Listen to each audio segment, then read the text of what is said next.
네, 여러분 안녕하십니까. 8월 30일 금요일 아침 매일 성경 목사 함께 나누겠습니다. 오늘은 시편 106편 13절에서 31절까지 말씀을 함께 보겠습니다. 제가 앞부분을 읽어드립니다. 그러나 그들은 그가 행하신 일을 곧 잊어버리며 그의 가르침을 기다리지 아니하고 광야에서 욕심을 크게 내며 사막에서 하나님을 시험하였도다. 그러므로 여호와께서는 그들이 요구한 것을 그들에게 주셨을지라도 그들의 영혼은 쇠약하게 하셨도다.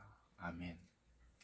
오늘 본문의 내용을 중심으로 그가 행하신 일을 잊어버림, 그가 행하신 일을 잊어버림이라는 제목으로 말씀을 증거하겠습니다. 성경의 역사를 통해서 볼 때 하나님은 언약을 맺으시고 영원히 잊지 않고 기억하시는 하나님, 그리고 그것을 반드시 성취하시는 그러한 분으로 성경은 하나님을 소개하고 있습니다. 거기에 비해서 인간은 계속해서 타락된 이후로 하나님과의 그 약속, 즉 언약을 잊어버리고 또 구원의 은혜를 조금 지나고 보면 잊어버리고 또 하나님 매일 주시는 그 만나와 또 메추라기 또 영원한 음료 이런 것들을 잊어버리고 살아가더란 것입니다. 그래서 우리가 오늘 이 아침에 생각해 볼 것은 우리의 모든 것이 하나님으로부터 공급되었다는 사실입니다. 저와 여러분의 오늘 이 아침 이렇게 호흡하고 존재하는 것 자체가 하나님의 은혜입니다.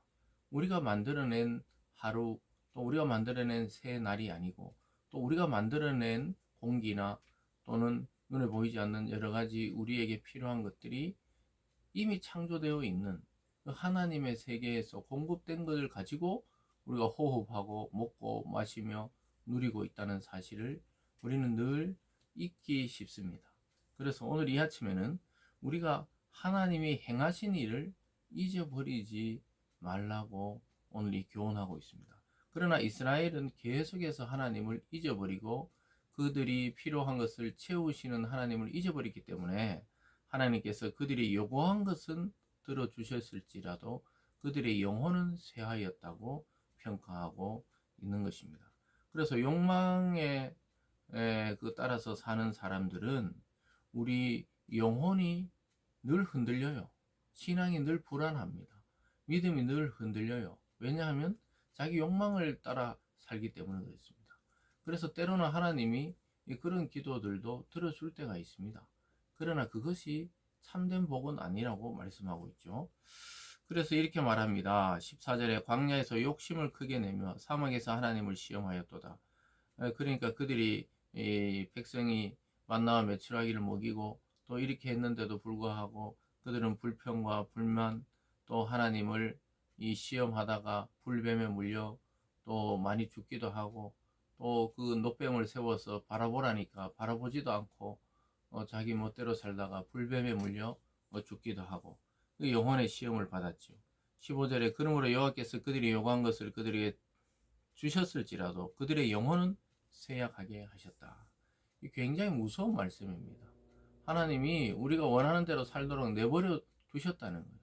내버려 두셨지만 그들의 영혼의 구원에 대해서는 보장할 수 없는 지점으로 흘러가 버렸다는 것이죠. 사랑하는 여러분, 우리가 이 세상 것을 좀 가질 수도 있고 못 가질 수도 있지만 우리 영혼에 대한 구원을 잊어버린다면 그것은 모든 것을 잃어버린 것과 마찬가지입니다. 그래서 우리가 이 아침에 하나님께 간구하고 기도하는 모든 것을 하나님이 들어주실 준비가 되어 있어요. 그러나 우리가 점검해야 될 것은 나의 지금 신앙의 상태, 내 영혼의 상태, 내 인생의 방향이 하나님의 뜻에 맞는가? 아니면 내 욕망과 욕심대로 지금도 살아가고 있는가? 이것을 잘 분별하면서 나가야 하는 것이죠. 그뿐만 아니라 그들은 계속해서 하나님에 대해서 이 불신하는 모습으로 지도자들에 대해서도 불평합니다. 16절에 보면요. 그들이 진영에서 모세와 여호와의 거룩한 자 아론을 질투하며 땅이 갈라져 다단을 삼키며 아브라함의 당을 덮었고 불이 그들의 당에 붙음이여 화염이 악인들을 살랐도다. 아니 너희들만 하나님의 말씀을 전하고 예언하고 우리를 인도하냐? 뭐 이렇게 반역이 일어났던 것이죠. 다단과 아비람이라는 자가 그렇게 모세와 아론에게 막 그 영적 질투심이죠. 그 리더십에 대해서 불신하면서 욕하고 또 우리가 알아서 하겠다. 뭐 이렇게 되었을 때 하나님은 땅이 갈라져서 그 자리에서 땅이 꺼짐으로 요즘 말로 하면 뭐 싱크홀 같은 그런 아주 깊은 구덩이가 생기면서 그 자리에서 그대로 땅이 꺼지고 흙이 덮여버려서 그대로 심판을 받은 적이 있었죠.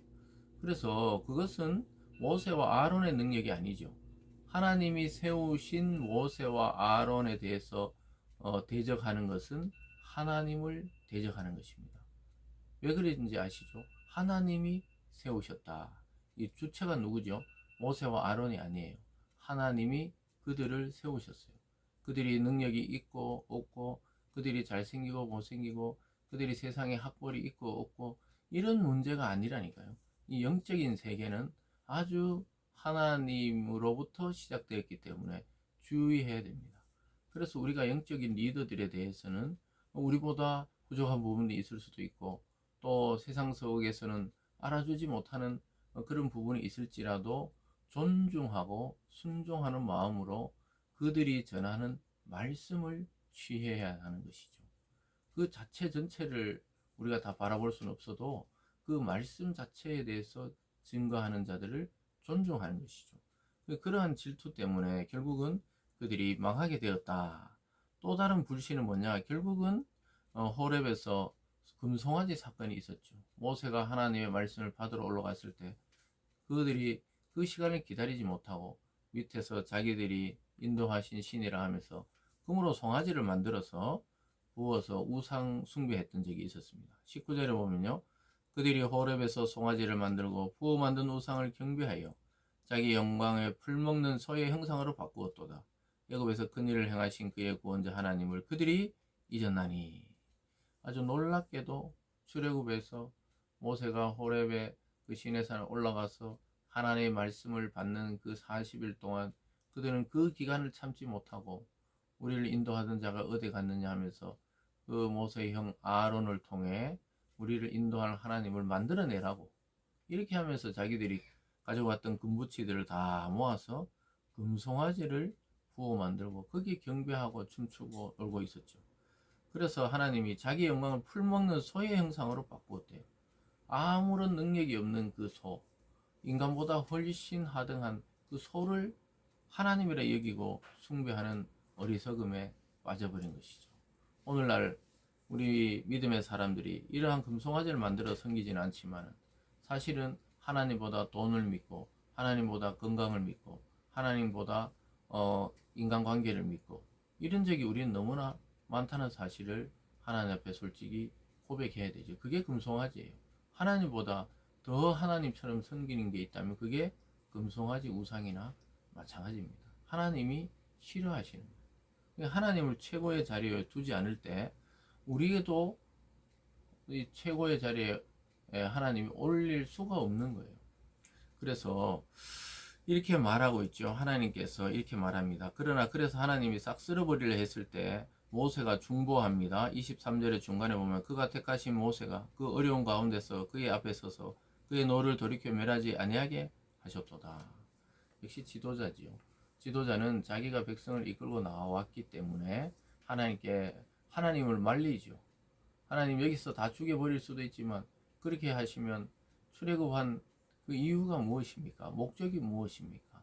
그리고 출애굽시키신 하나님의 이름이 먹칠당한다. 온 나라 사람들과 세상이 하나님이라는 신이 저들을 불러냈다 그랬는데 불러내서 광야에서 죽이려고 불렀구나. 이러한 오명을 받게 되니까 한 번만 참으라 그랬을 때 하나님이 그 기도를 듣고 노를 돌이키셨습니다. 여러분 뭐 계속해서 마찬가지예요. 약속의 땅에서도 마찬가지라고 이야기했고 24절에 그들이 그 기쁨의 땅을 멸시하여 그 말씀을 믿지 아니하고 그러니까 거기 들어가서도 약속의 땅에 들어가서도 그들은 금방 타락하고 불신하고 말았어요. 참 인간의 연약성을 여기서 또한 보게 됩니다. 우리가 그리스도 안에서 참 성도로 살아가고 싶지만 이 세상에 물들 때가 얼마나 많은지 모르죠. 세상의 유혹과 또 돈의 유혹과 권력의 유혹과 또 인간관계의 유혹들, 우리가 이런 것들을 늘 맞닥뜨리고 살아갑니다.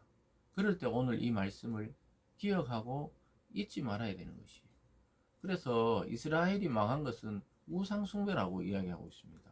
거기 쭉 내려가다 보면요, 28절에 그들이 또 부올의 바알과 연합하여 죽은 자에게 제사한 음식을 먹어서 바알과 연합했다. 그 가나안의 토착 우상이었던 바알과 연합했다는 거예요. 출애굽에서는 금송아지, 광야에서도 거기 빠지고, 또 그리고 가나안 약속의 땅에서도 이렇게 바알과 연합해서 혼합 종교를 만들어 버렸던 것이죠. 여러분, 이것을 보여서 우리가 이스라엘이 이럴 수 있나 이러는데, 사실은 이 모습이 저와 여러분의 모습이라는 거예요. 우리가 하나님께 은혜 받고 구원 받았을 때는 감격하지만, 또 일상에 돌아가서 그 은혜를 잊어버리고 살아갈 때 되면은 이러한 증상이 나타나는 거예요. 이것을 잊어버리지 않기 위해서 우리가 오늘 또 말씀을 묵상하는 것이죠. 그래서 인간은 말씀을 떠나서는 제대로 살아갈 수가 없습니다. 제대로 된 방향성을 잡을 수가 없어요. 그래서 오늘 이 말씀처럼 주님이 행하신 그 일을 잊어버리지 않도록 우리는 매일 말씀을 듣고 기도로 하나님과 소통하고 교통하면서 살아가야 덜 타락합니다. 이 인간인 이상 완벽할 수는 없지만 그래도 하나님의 그 아들 그리스도를 닮아가는 과정에 있기 때문에 우리가 말씀을 통해서는 가능합니다. 그래서 말씀과 성령의 역사를 따를 때 하나님의 은혜를 잊지 않고 살아가는 참 성도의 모습을 세상 속에서도 드러낼 수가 있게 됩니다. 오늘 하루 이 말씀을 생각하시면서 모든 일에 승리가 있기를 주님의 이름으로 축복합니다. 기도하겠습니다. 사랑의 하나님 아버지, 감사드립니다. 오늘 이 말씀을 통해 아버지, 우리가 매 순간마다 하나님이 아닌 내 마음속에 우상을 섬기고 있었음을 고백합니다. 하나님, 우리 모든 성도들이 이 말씀을 통해 회개하고 하나님을 바라보고 하나님께로 나아가는 오늘이 되게 도와 주시옵소서. 그 은혜를 잊지 않는 우리들 되게 하여 주시옵소서. 감사드리며 예수님 이름으로 기도드리옵나이다. 아멘.